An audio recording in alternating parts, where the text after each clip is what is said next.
Yan ang Tapos na yung tarian namin.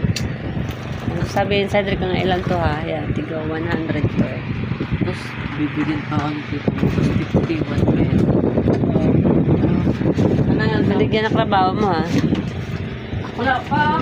Wala pa. Pangit natin ha. Napahulaan daw na rin yan. Pag nahulaan nyo 200 kayo. Every ano yan, tigiwa 100. Nahulaan niya yan kasama to. Yan. Eto, kasama tong ano natin. Nahulaan niyo, may 200. Malapit. Sabi ni Cedric. yung bibigay ng premyo sa Rain. Saan mo kukunin? Bakit ko kaya ng mga chips, guys? Chips ni Cedric. Ano naman yan? Saan yan? Sa English. Bakit? Very good ka? Kamo. Wow!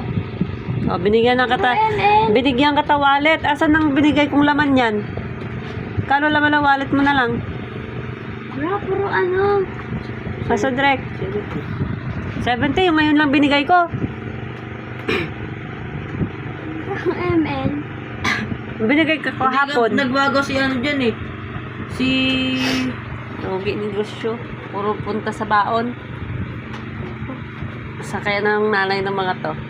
Direct, saan na nanay mo, direct? Ha? Hindi mo alam? Ang dami kong chips, guys. Buti pa yung ano, nagpaparamdam. Buti pa kaya may chips kami, wala. Para saan yan? Ano yan? Pag ano, pagkuha na ng, di ba? Pag magte-test na tayo periodical, Ah.